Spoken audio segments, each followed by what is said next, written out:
person has just nothing to do. Yeah. And there's probably thousands upon thousands of comments. So anybody in that kind of general area is told, do this, you know, kind of just go through, filter through, see what's something good to actually comment on. Don't obviously get into a flame war with somebody if you don't need to, because it's pointless to argue, especially as a company. You're supposed to kind of hold to a higher standard. But I know it's not just one person, and that can be a big problem when I think on certain sites you'll see that this stuff is signed off by who commented, but sometimes it's not, which can lead to issues because then the only person to blame is the person that's in these videos that everybody's seeing, and I think that's very unfair, because it makes one person look bad when it could be just a completely another person that's really in control of it all. Yeah, I know we touched on this, but I guess you know Joey personally, but I guess he gets like pretty much all the flack online because he's like the face of the company essentially, and I would assume from the outside looking in that there's, you know, he's probably just following directions of a higher power. I don't know if you have any experience with that, and if that's what you've seen as well. But yes, I would say that the owner is kind of more in control of it, even though Joey is a social media manager. Any ideas kind of have to go through the owner first before it can even be kind of done, which I understand to an extent, but I think when you are a social media manager, you are supposed to make the call of what's going to be said or done. Yeah. I don't think I think the owner should kind of pull back on that kind of part, and kind of let the social media team do what they need to do. I don't think that any ideas or kind of agendas should be pushed through the owner because, oh, this is happening, now make this video.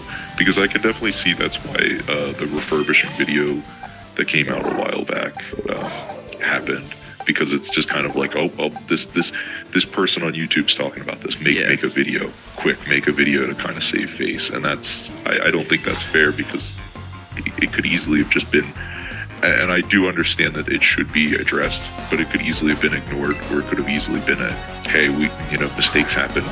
Let's start further improving, and then make the video saying we're going to start, instead of saying we've been doing this the whole time. Yeah, it makes sense to me. From companies I've worked for, it seems that you can tell when the upper management is just out of touch with what's actually happening, and that seems like that's where that refurbishment video came from, because it was just kind of slapped in the middle of all the controversy, hey, we actually do refurbish everything, here's this video.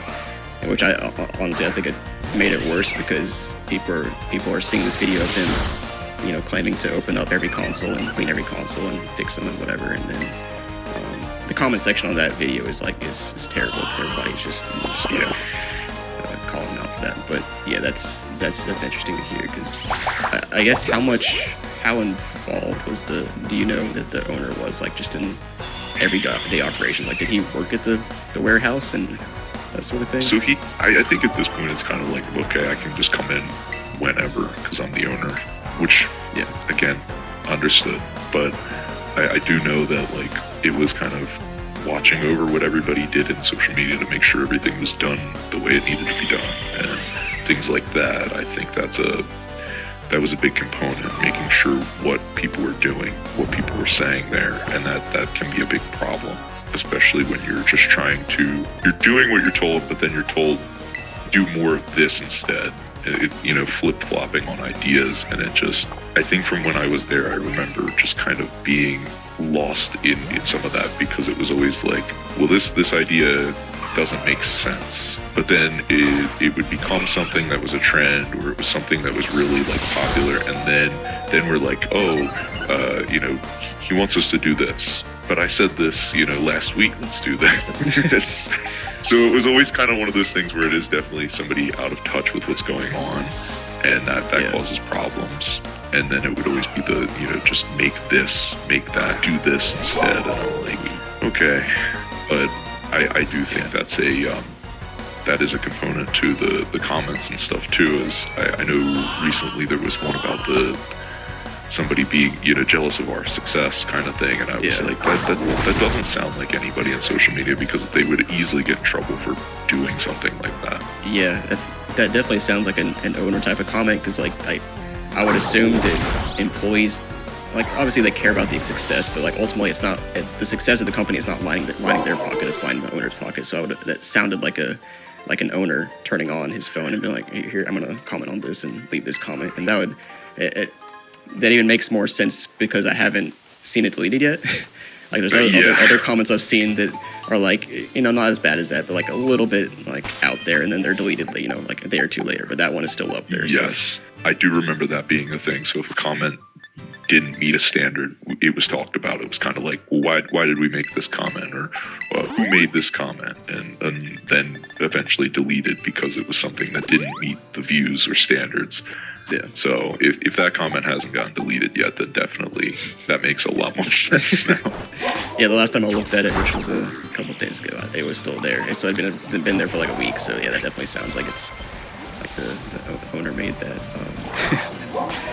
Yeah, it's funny because it's just like it kind of comes back to the communication, because it seems like the comments and videos have been a bit all over the place from them the last month or so. I guess trying to scramble to make the social media platforms not have all the bad comments and negative comments and stuff. So it's like, because I've seen the comments that like, yes, we do open up and clean the consoles. There was something that somebody sent me yesterday. I know that the whole warranty sticker thing has been a big thing, because like technically the warranty sticker can't do anything, but when you like send an email to DK Oldies, they will tell you that your warranty was voided if you opened your console.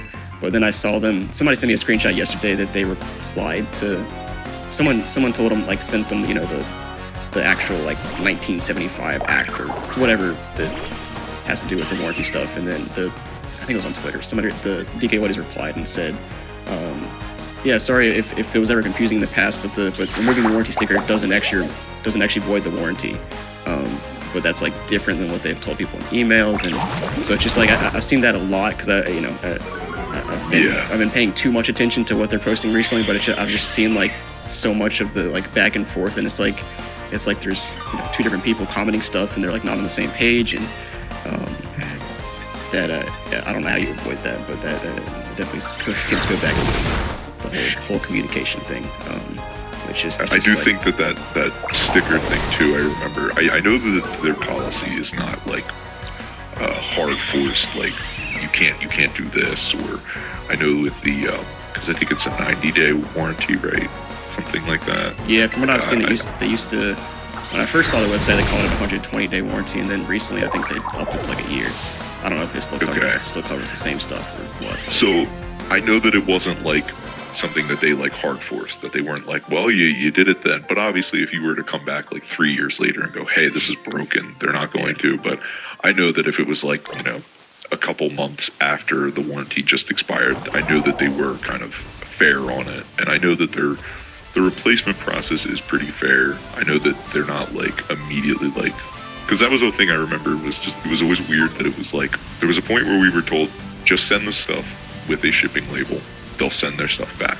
But then there was like, well, no, we need to get this back now.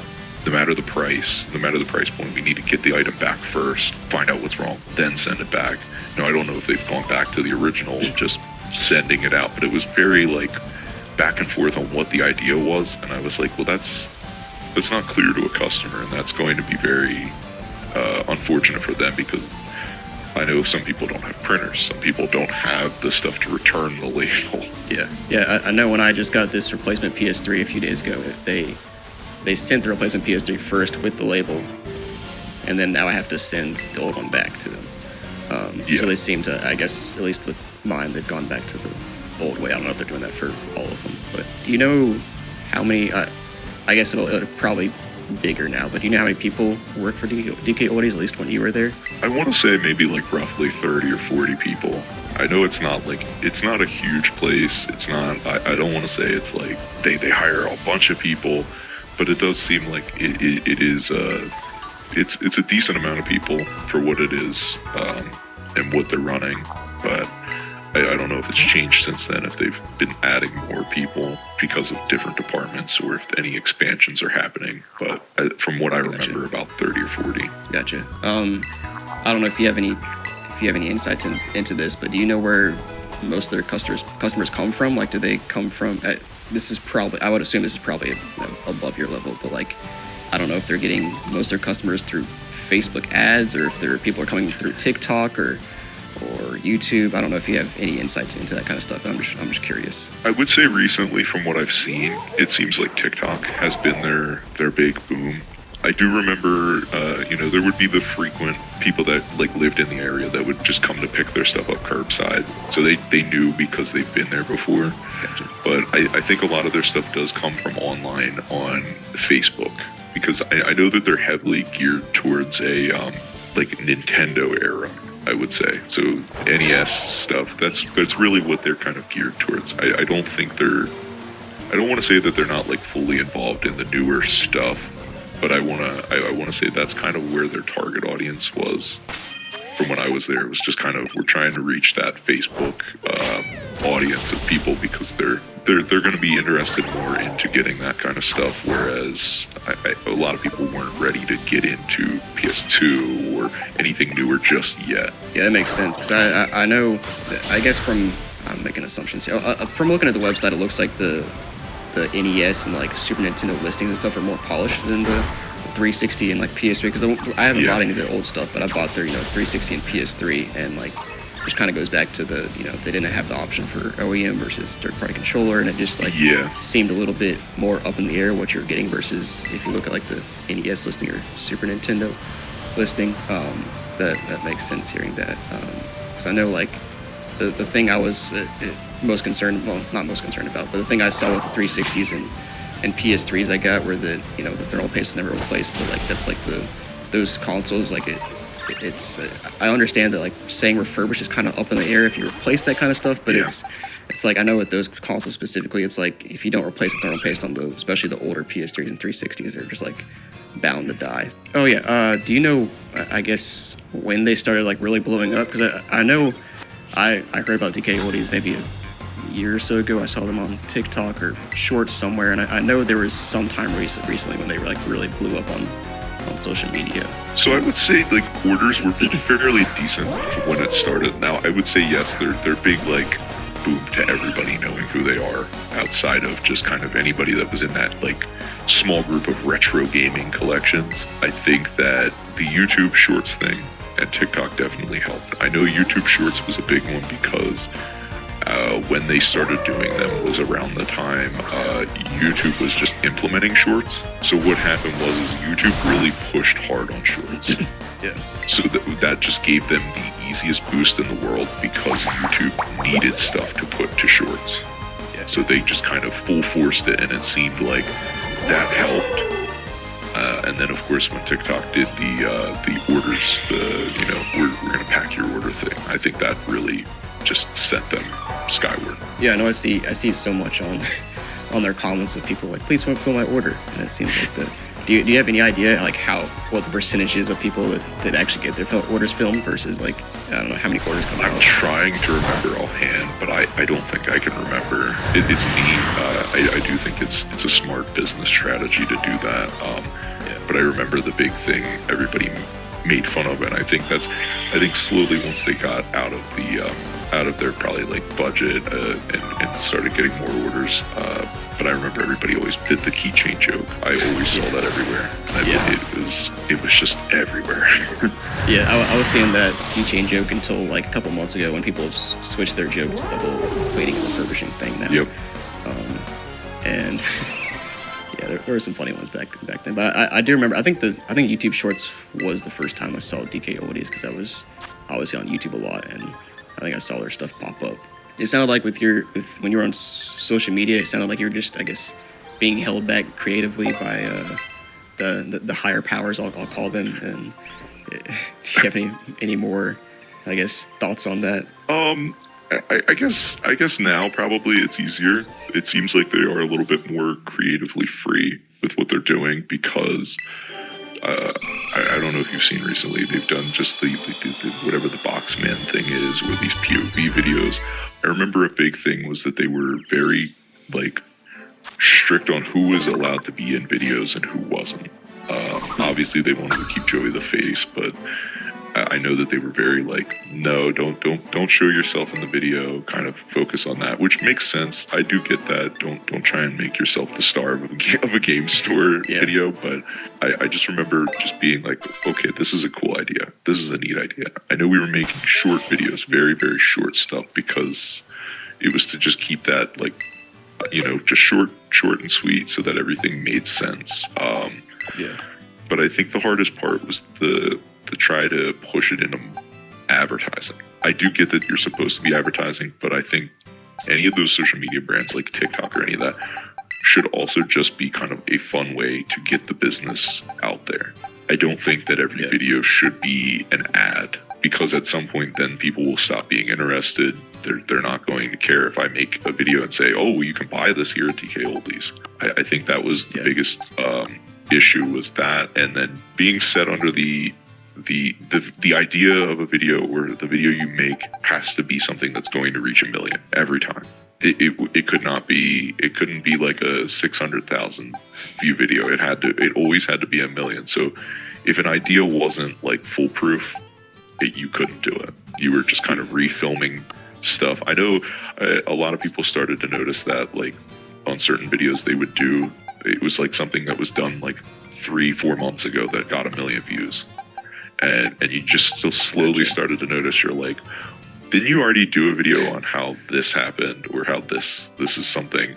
So I think they slowly backed off of that, because they can do the pack your order videos. Going back to Joey, just looking on the outside in, it honestly looks like he has, from the outside looking at it, looks like he has all the power at this point, because, like, I feel like if Joey leaves, the company loses just like a massive portion of their social media presence, because that's like, I know just outside looking in, that's what everybody sees is Joey, and that's how everybody knows Joey. That's how everybody knows DK Woody is Joey. So I feel like if he's gone, then, like, they lose. Obviously, they still have all the followers, but I feel like they lose a significant portion of the people that are watching, for Joey. I was just thinking about that a couple of days ago. Like, I feel like he has all the negotiating power right now, if he were to want to head out of there because of all the hate they're getting and all that. Stuff. I wouldn't blame him, honestly, at this point, just because of how many people are just kind of, I will say, just kind of ignore that the owner is a big part of the problems that people are addressing. I think it's always unfair when I see comments that are just like, "Oh, Joey's packing my order. Joey's doing this to my order," and it's like, I 100% Joey isn't packing every order. There is a team of people there, so I think that's just very unfair that gets kind of lumped onto him. Yeah. Considering people do know who the owner is, he's been in videos. I don't know if you've talked about it before. I know some people have. There's a video on their channel of them destroying like a fake Game Boy. Yeah, I just saw the recently. IQ battery. Yeah, and that's the owner destroying it. So it's like, that's a big. I don't know why that hasn't just been like deleted at this point, because I know people have come back to it and been like, that's a real, Japanese Game Boy, and I'm like, yeah, I saw. I think I saw that original video pop up recently, as well as some like commentary videos on that, like, within the last 2 weeks. So I know that's really blown up again. I'm assuming it probably blew up in the past, but I'm surprised that hasn't been deleted. I think part of the problem from the outside looking in is that there's so many people. I mean, and most reasonable people understand that Joey is the social media guy, and, like, he's not making all the decisions. I think anybody that's like, over a certain age and understands business a little bit, like, understands that. But I think there's so many people on there that are commenting that just for whatever reason think Joey, like, it is like he does everything there, because I've seen comments like that that'll talk about it. It's Joey's shop. He does this, he does that, and kind of like you're saying, it kind of blows my mind that people actually think that Joey is running the entire operation. But I think that's where a lot of the comments come from, is the people that just I don't know, for whatever reason, just don't understand that Joey is just the face in the camera, and he's not not running the show. I don't know how I don't know how DK comes out and makes that more clear. I don't really know that there's a great way to do that, but it's just kind of funny seeing how many people don't understand that. You're the only person I've talked to that I know confirmed worked for DK, but I've seen various other random YouTube comments of people claiming to have either worked for them now or worked for them in the past and saying stuff. I know somebody. I saw a comment yesterday on a video that what did they say? Somebody said he's yeah, I can't be in videos because the owner said I was ugly. I don't know if that's true or not, but I've never heard that. I just think that it was again, it was probably a brand thing where it was just no, you can't you can't be the one in the videos because Joey is the face. If you start showing up, then people, not saying that they'll think you're the face, but people they want you to keep kind of just trying to look for the best word for it, but they want you to just remember Joey, obviously, and they want you to just keep remembering that face. That's just one of those things that kind of happens, but I don't think anybody was ever told they couldn't be in it because they were ugly. Yeah, I read that yesterday. I was laughing at that. All right, here's somebody that says, I used to work on the social media team, sitting next to Joey. Refurbishing process is non-existent. They have 2 to 3 people scheduled at a time that are actually capable of performing repairs.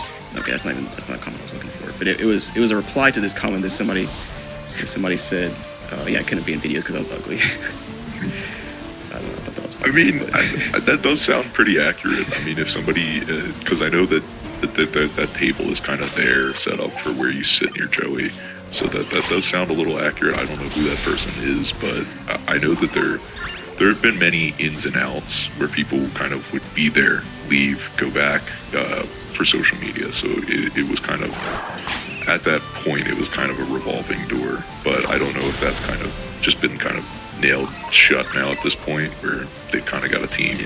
Yeah, I know from seeing some of their videos, there was another employee that I guess left a while ago that people were like, "Where's this guy?" I don't remember his name, but I kept seeing comments for a while on their TikToks that are where's XYZ? I don't remember his name, but I don't know. I do remember seeing that, and I know that some of the people just end up not working there and they don't acknowledge it. I know in the live videos because it's been a while. I know he was there at one point in social media. They did let people know on Facebook that he was leaving because at one point they kind of were more just Facebook Live and that's it. It does seem like now they've touched on every live channel. But at one point their main audience was that Facebook group. So I think breaking away from that was hard. But I think they finally broken out to other live services. Yeah, I've said this already a couple of times, but yeah, it just every time I think about it, just how I feel like Joey has all the, without knowing the inside, I feel like Joey has all the cards right now because if he's gone, the social media presence just takes a huge